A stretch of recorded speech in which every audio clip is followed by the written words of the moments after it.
রাস্তায় কত ধান ক্ষেত। সকালবেলা পড়াতে বেরিয়েছি সাইকেল নিয়ে, দেখি গিয়ে কীরকম ওরা পড়তে বসেছে। এখনও কতটা রাস্তা যেতে হবে, দেখো কত দূরে ওদের বাড়ি।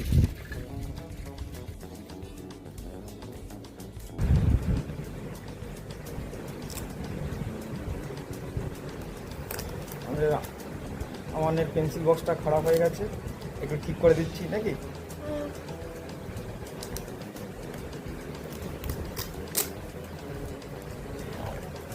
বন্ধ করো। আরেক পণ্ডিত চলে এসছে, বই খুলছে, দেখি কি পড়াগুলো হয়েছে না হয়নি। হ্যাঁ, দেখি অঙ্কগুলো বার করুন। পণ্ডিত বলছে পড়বো না, খাটের উপরে গিয়ে উল্টে শুয়ে পড়েছে। এবার পড়ানো হয়ে গেছে, এবার টুকটুক করে বাড়ির পথে দাও না, দেখি কতক্ষণ লাগে। 15-20 মিনিট তো সাইকেল চালিয়ে লাগবেই। কি রোদ চারিদিকে, ওকে ধানের ক্ষেত, ফাঁকা রাস্তা। এই রাস্তায় রাতের বেলা আসি না আমরা, ভয় লাগে, কিন্তু দিনের বেলাতে চলে আসি। প্রচুর শিয়াল আছে এই রাস্তায়।